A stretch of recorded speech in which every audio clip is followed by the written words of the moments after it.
I haven't actually walked into Ripto's... What even is his thing? Precious Dungeon, Gulp's Overlook. What is Ripto's? Ripto's Castle? Ripto's Arena? Ripto's Arena.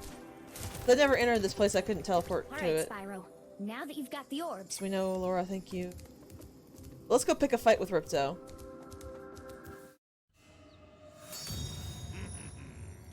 Yeah.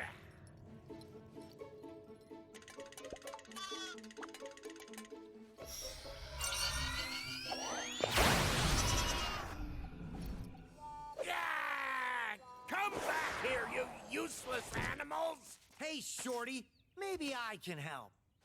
What? You again? Yup. If you want to test that power crystal, why don't you try it on me? I'll stand still, I promise. I like that idea. Dragon, you've just sealed your fate! Ripto! This fight is a little bit interesting, and I actually have to start doing things right away, so I'll explain it now. You cannot fight Ripto directly, much like you couldn't fight Gulp or Crush. But Hunter is going to be flying around the arena and dropping orbs for us to pick up. When we pick up 3 orbs, we will get a power-up based on the last color of orb we picked up. So if we picked up red, green, and blue, all the orbs would turn to blue, and we would get a power-up based on blue. Spyro, we want to help you fight Ripto. Elora is using the orbs you collected to store power-up energy. Hunter will throw the powered-up orbs to you as they become ready. Even as we speak, the professor is experimenting with new forms of power-up energy, so you'll soon have abilities that no one has ever seen before. This is actually true. Blue and green are power-ups we haven't seen. Red is just the typical Super Flame power-up. Here's the trick. Ripto can pick up those orbs as well, and if you let him get 3, then he'll have a special attack he can fire off. Remember how we were basically trying to grab everything before Gulp grabbed it? Same way here. The camera keeps focused on Ripto, which can make it a little bit difficult. But honestly, you need to keep track of Ripto, so I'm not too calm. But here's the green power-up. I actually really don't like this power-up because you kind of have to lead Ripto to make it useful. The one thing I like better about this fight is that you always know where the orbs are going to drop, because Hunter is the one who drops the orbs and he drops them directly beneath himself.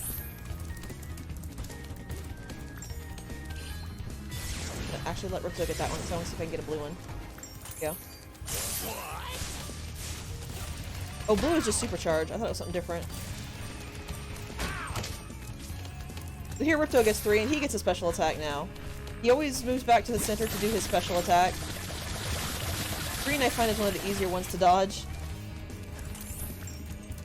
I actually got lucky. You can't normally just like straight flash step through that.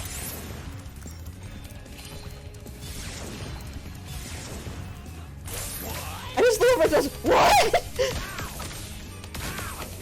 The best way to use this one, as you saw there, is just to get like right up in Ripto's face, because you can't hurt yourself with your own power up. Hunter dropped. Oh no.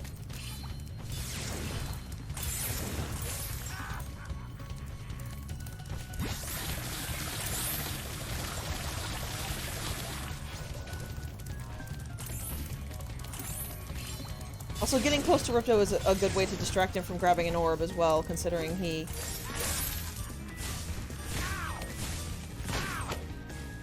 will prioritize hitting Spyro.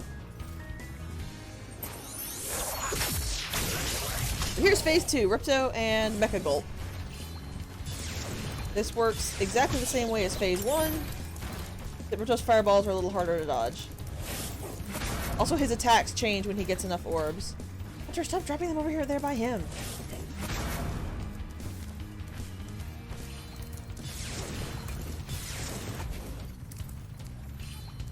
When I said stop dropping them by him, I didn't mean stop dropping them entirely, Hunter! What is going on? There we go.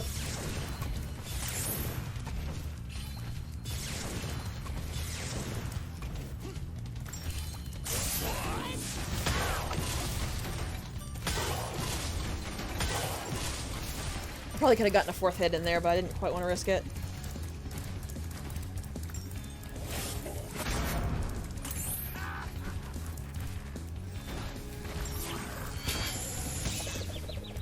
Also, as you can see, once Ripto gets one hit with the power-up, he can no longer use it again. I really don't like how well the fireballs track.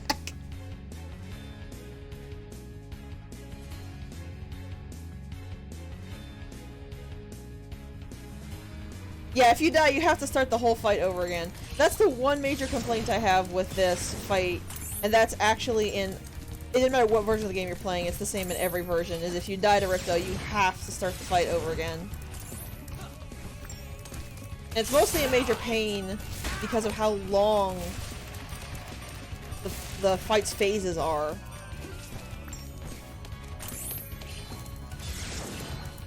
There really should have been checkpoints. When, like a checkpoint at Mecha Gulp.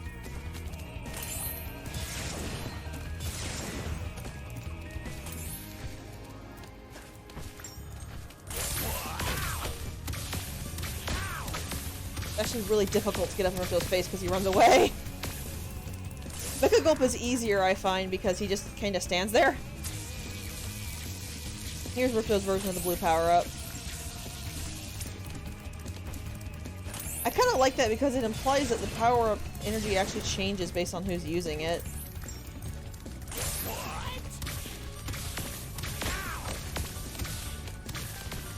At least somewhat. Yeah, see, if you just flame or charge Ripto, it doesn't actually hurt him, he just kind of grunts.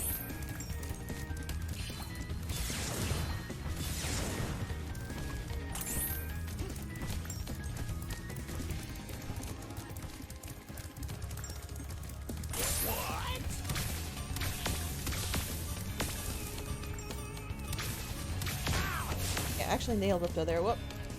I wanted to get that orb and keep him from getting it, so I'll take only getting one hit. Oh, he got it.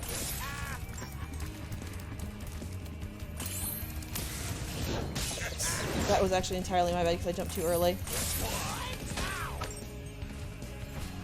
Red and green, I find. Red, green, and blue are really easy to dodge when it's just Ripto by himself. Green is probably the hardest one to dodge, but if you keep a distance away from him, it works alright.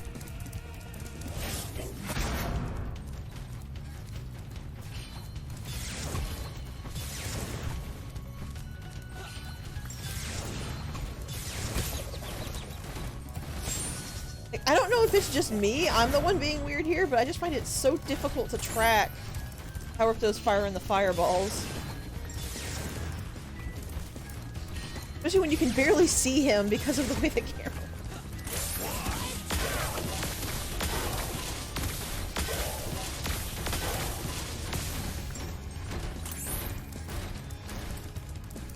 Bulb screen was the laser beam.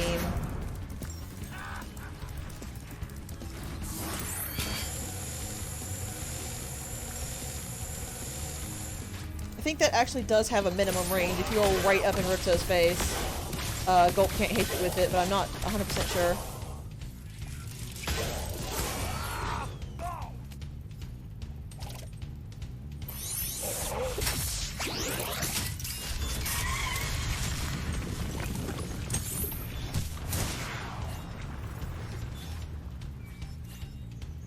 And now we have a shoot-off duel. What we just picked up was a combination Superfly, Super Flame power-up, and it's permanent.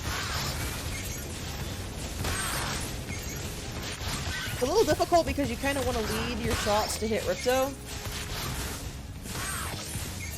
But the main difficulty here is when you lose track of Ripto, because when you're close to him and firing, you're interrupting his own fire shots by staggering him.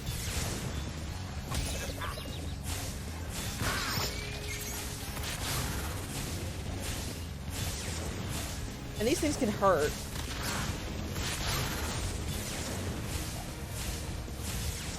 See, now that I can't get close to him again, I'm having some issues. Yeah, because Ripto can go out of bounds in the arena and you can't. Which is pretty rude. Go.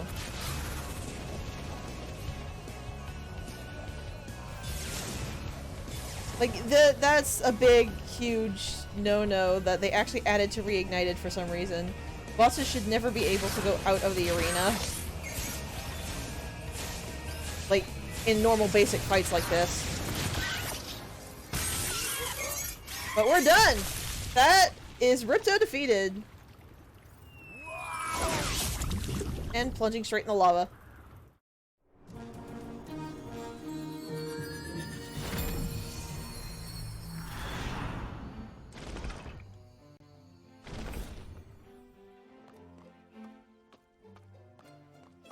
Hey!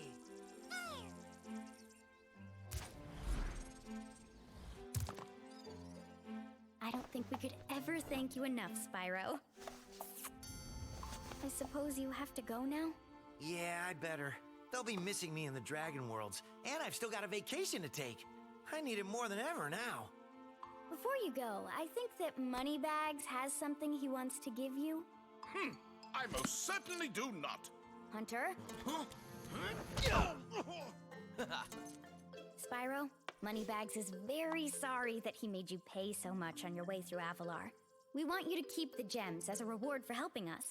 Wow, thanks. Sparks, can you grab them?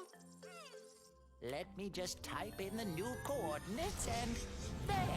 Spyro, you can now go to Dragon Shores. Hey, why don't you guys come with me? I bet you could use a holiday.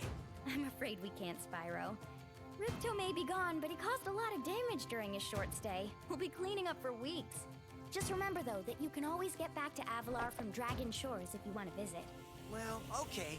Come on, Sparks. We got a lot of vacation to catch up on. Yeah. I still think that's my favorite part of the cutscene. Hunter doesn't just sock Moneybags, he sits on him.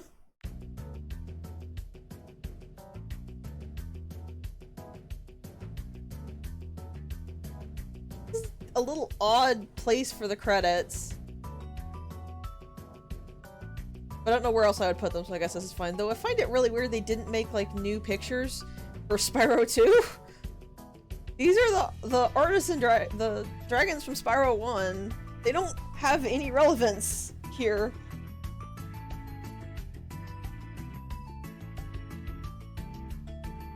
Would it really have been that hard to just get, like, a bunch of extra illustrations of people in Avalar? Like, cleaning up or whatever?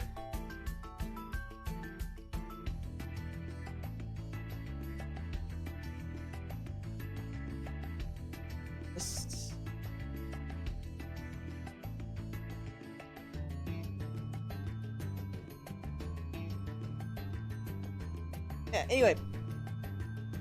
Even though we're technically not done, we still technically have some more to do, but that was the majority of the game. Again, Ripto's Rage was the game that I played the most when I was younger, and even when I got a lot older. The Ripto's Rage disc was the disc that I had more than any other disc. I barely played Spyro 1, though I did like it a lot. I played some of Spyro 3, though I didn't have quite as many discs of that as I did of 2. I think I had like 1 year of the Dragon disc, and then I ended up breaking it or losing it, and I never really got another one. This was pretty much, if I had to definitively pick a game from my childhood, this would be on a short list of ones that I would pick. And much like Spyro 1 in the trilogy, I think this was a very faithful recreation. It improved on a lot of things of the PS1 games. It did have some problems, like with the camera with the turtle fight, but in general, really most of the issues I had were just stuff that I had with the original game, like the kangaroo chases or the no checkpoints in Ripto's fight, and I don't really feel like I'm mad or actively insulting those, because they just decided to keep the way those worked in to be faithful to the original. And that wasn't necessarily bad things, it was just kind of how the game worked, so it was... I guess you could call it like a challenge or whatever? Because it is a bit more challenging with that, even though I think it's a little wonky at times. But it was really just to keep the orb challenges of the game completely intact, and I think that was good, especially because I don't really... All the major things I have issues with, I don't really mind. I think the worst thing in the game that I mind is just the fact that Ripto's fight doesn't have checkpoints. And that's mostly because if you keep messing up or if you get really unlucky because of the camera, you have to restart the whole entire fight over. Thankfully, the camera is pretty good in most aspects, really the problem I had with Ripto in that final fight was just that he could fly out of the arena, because I don't think he could do that in the original game. He might have been able to, but I have never remembered him actually seeing him do that. It did have the same problem that the original game had, is that Ripto's actually kind of difficult to see. For some reason, he sort of blends in with the rest of the arena, so he can be a little difficult to find at a glance if you're swinging your camera around to look around. But I'm not really sure how you would fix that, considering it was gray metal against bright red and dark colors. That might just be my vision being kind of spotty. But in general, yeah, I mean, it's a very, very faithful recreation of Ripto's Rage, just like how Spyro 1 was a very faithful recreation of Spyro 1, the original Spyro the Dragon. And the only things that really makes changes are really the things that weren't too well in the game, or little additions that are better. Like, I still love the fact the power-ups put colors on you. You get little different designs and colorations for the different power-ups. I still wish the supercharged power-up did something like that, because the little, like, colored smoke at Spyro's feet can be hard to see if you're not looking down, and you kind of need to not look at his feet if you're trying to do the supercharged challenges. But in general, I am happy with this. And that makes me really happy because, like I said, Ripto's Rage was a core part of my childhood. I played it so much, I literally melted a disc. The disc, like with the original Warcraft 3, the disc literally came apart because it got worn out so much from use and heat that I had to get the replacement. So to see it faithfully recreated like this is, to me, nothing short of amazing. This, like, even playing Spyro 1, I could really see how much Toys for Bob loved the Spyro games, and I could see how much care and adoration went into it. But to me, Ripto's Rage specifically highlights that better than anything else, because I know the original game so well. Because I know the orb challenges, and the difficulty levels, and the physics, and what it asks of you so intricately, and so I just memorized all of it. I can see so much better how much care went into recreating the trilogy just from this game alone, and it is nothing short of amazing, really. To be able to update a title like that, keep it almost entirely faithful with just a couple of quality of life changes, and only have like maybe one or two hiccups here and there, that's really a miracle. It takes a lot of love and care and dedication. You have to have a whole team of people working on it who care about these game series, because when someone cares, they're going to put their full effort into something. Even caring about the work isn't the same as caring about the series you're working on, because it's a different level of care. And it really screams that all the people who worked on this collection love the Spyro games. They wanted so badly to make the Spyro games updated for new people to play, for old people who don't have PS1s, and to give everyone the feeling of playing the games again for the first time. And I got that feeling in a way. Now, obviously, I didn't get that feeling in the way of discovery, like, okay, what do I need to do for this orb? What do I need to go for? How are the paths through there? Because it's still the same game. All the paths are the same, the orbs are the same, so I've obviously know how to do all that. But wandering around the world of Avalar, looking at things, looking at levels, looking at how stuff has been changed, all the pretty updated graphics and stuff, it really felt like I was playing the game for the first time again. There was just so much to see, so much to marvel at, and I didn't always vocalize it, but every stage that I went into for the first time, I was still just amazed. Because I did play this on my own. I did 100% all three of these games by myself before I streamed these. But even having seen all this before, looking at it again, it genuinely just amazed me. It really felt like I was experiencing a good part of my childhood all over again. And it was fun in the original Spyro, and I did say that, but like I said, because this game was such a major part of my childhood, and because I know I've memorized everything about the game, it came through so much more on this game, just how much of a passion project this was. And I'm legitimately impressed with these people. They pretty much, how can I put this? I would say that the original Spyro trilogy was something like lightning in a bottle. I don't think it was straight lightning in a bottle, because I don't think it was that you could only capture that feeling once and then never again. Because the feeling was captured through hard work and care. But it was something like lightning in a bottle, that trying to redo these games without having the heart in the games was always destined to fail. You can see that with the Spyro games that came after 3. Some of them are good. I've heard really good things about, I think, like Hero's Tale. There was another one that I heard good things about. But you could still feel that it didn't have the same kind of magic in it. And I think that was because they just didn't have people for whom this series was a passion project. But Toys for Bob here did. Everybody going into this, or at least the vast majority of people, clearly felt passionate about recapturing the magic that made this Spyro trilogy so popular and so good.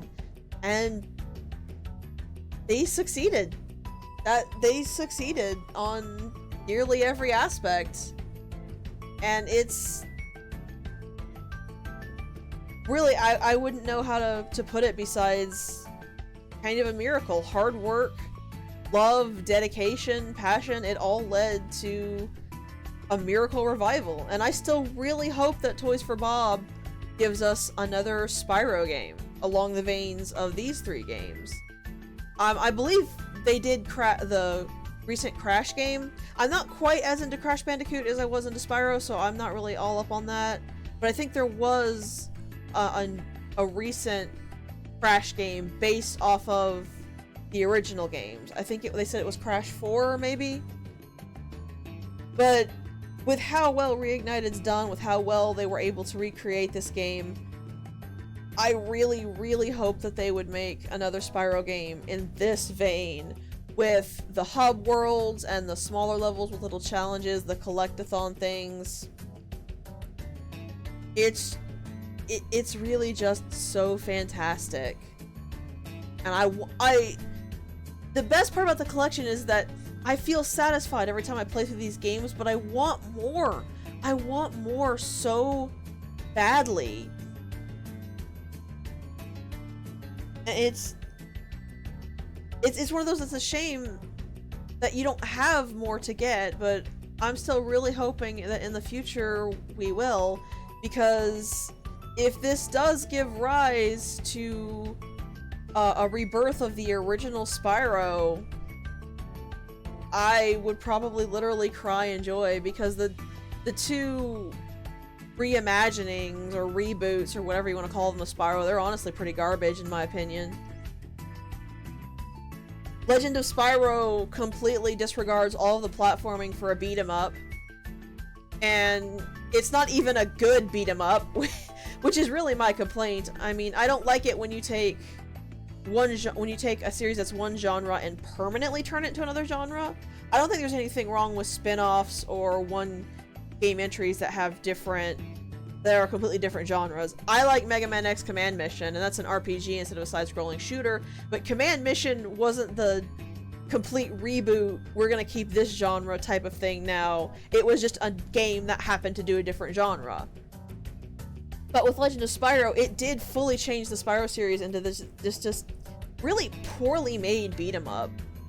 And I might get hanged for that, but I just really think that if you are locked into a single place and you have to spend 20 minutes fighting enemies in that one place, you've failed in the game. Like, I play Streets of Rage with Maverick. I like beat-em-ups, but beat-em-ups that are good don't lock you into place for upwards of 10 or more minutes.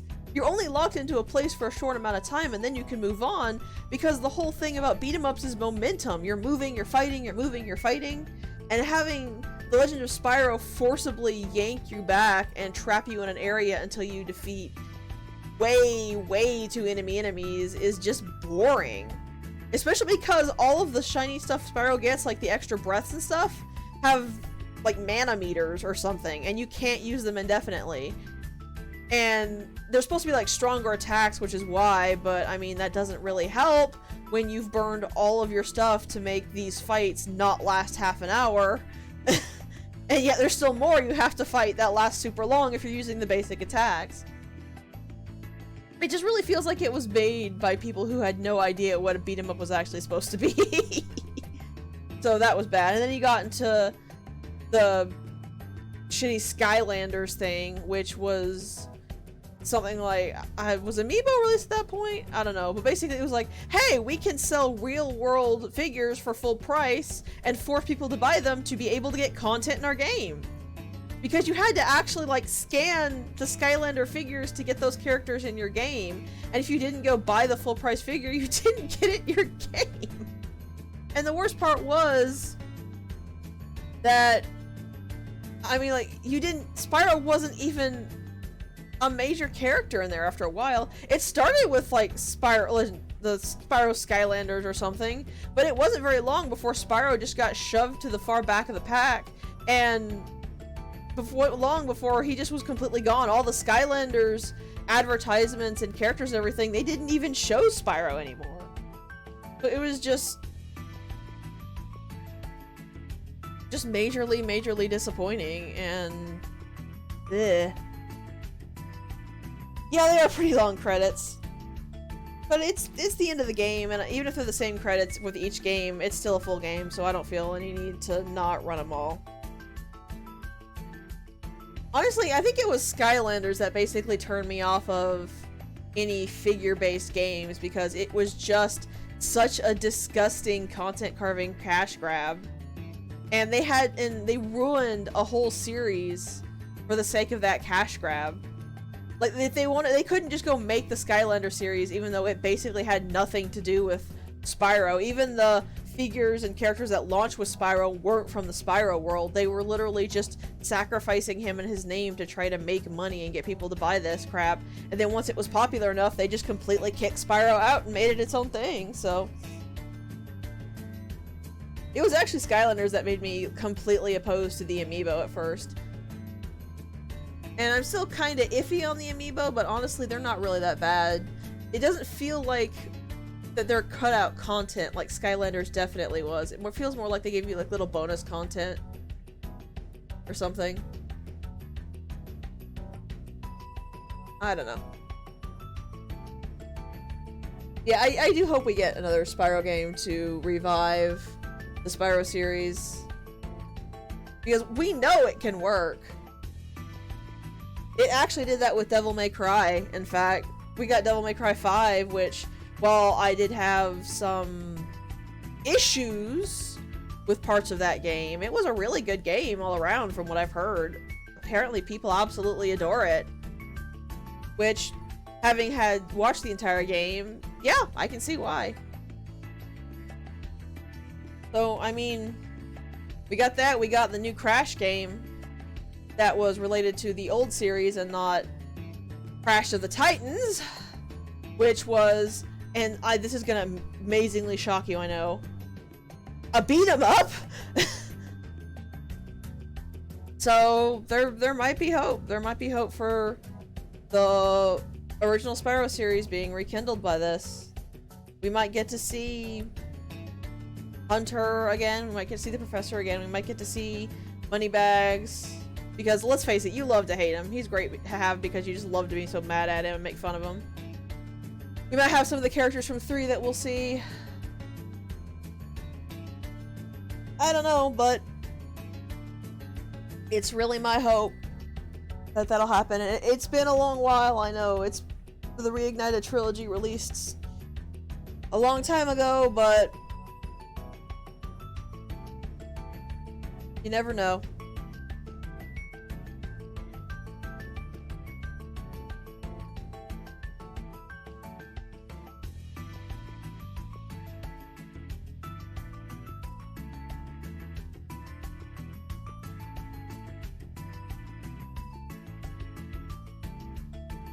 Hey, it's a Toys for Bob crew.